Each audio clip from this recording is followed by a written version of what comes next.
As anyone who's still buzzing off a recent viewing of Fury Road can tell you, a Mad Max game needs to be all about large vehicles smashing each other up. So how do you go about doing that in the Mad Max game coming our way this September? Life is a savage road. Out here, a man with no wheels is a man with no hope. First off, you need a car. I mean, obviously.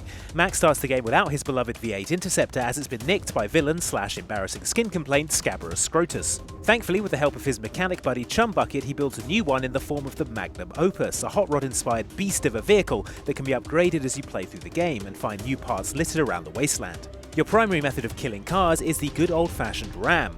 The Magnum Opus has a boost that you can use to launch yourself into enemy vehicles, and you can also sideswipe left and right to smash up cars on either side of you. Where it gets interesting though is the weapons. Unlike your Ford Focus, the Magnum Opus comes equipped with a harpoon gun. Aim this and time slows down, allowing you to pick an exact spot on your enemy's vehicle to aim at.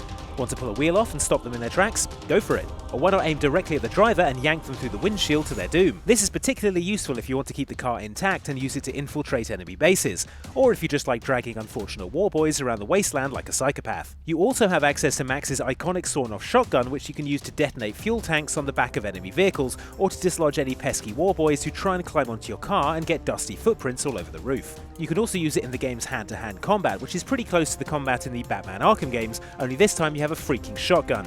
Your move, Bruce. When neither of those options are quite extreme enough, you can also use the Sideburner, dual undermounted flamethrowers that drain your fuel but should make anyone think twice about pulling up beside you, and Wasteland favourite, the Thunder Stick, essentially a grenade taped to a stick that you fire out of your harpoon launcher like an RPG. Wasteland innovation, everyone.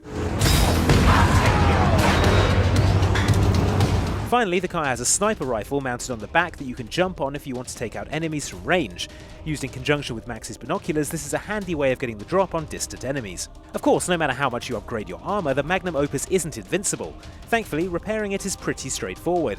Throughout the game, you're accompanied by Chumbucket, who will get to work on the car as soon as you park it somewhere, putting out engine fires, fixing holes in the chassis, and generally doing whatever it is that people do to cars with spanners. Your overall health is a combination of your car's health and Max's own health, replenished by drinking water, so it pays to keep the Magnum Opus in good condition if you want to, you know, not die.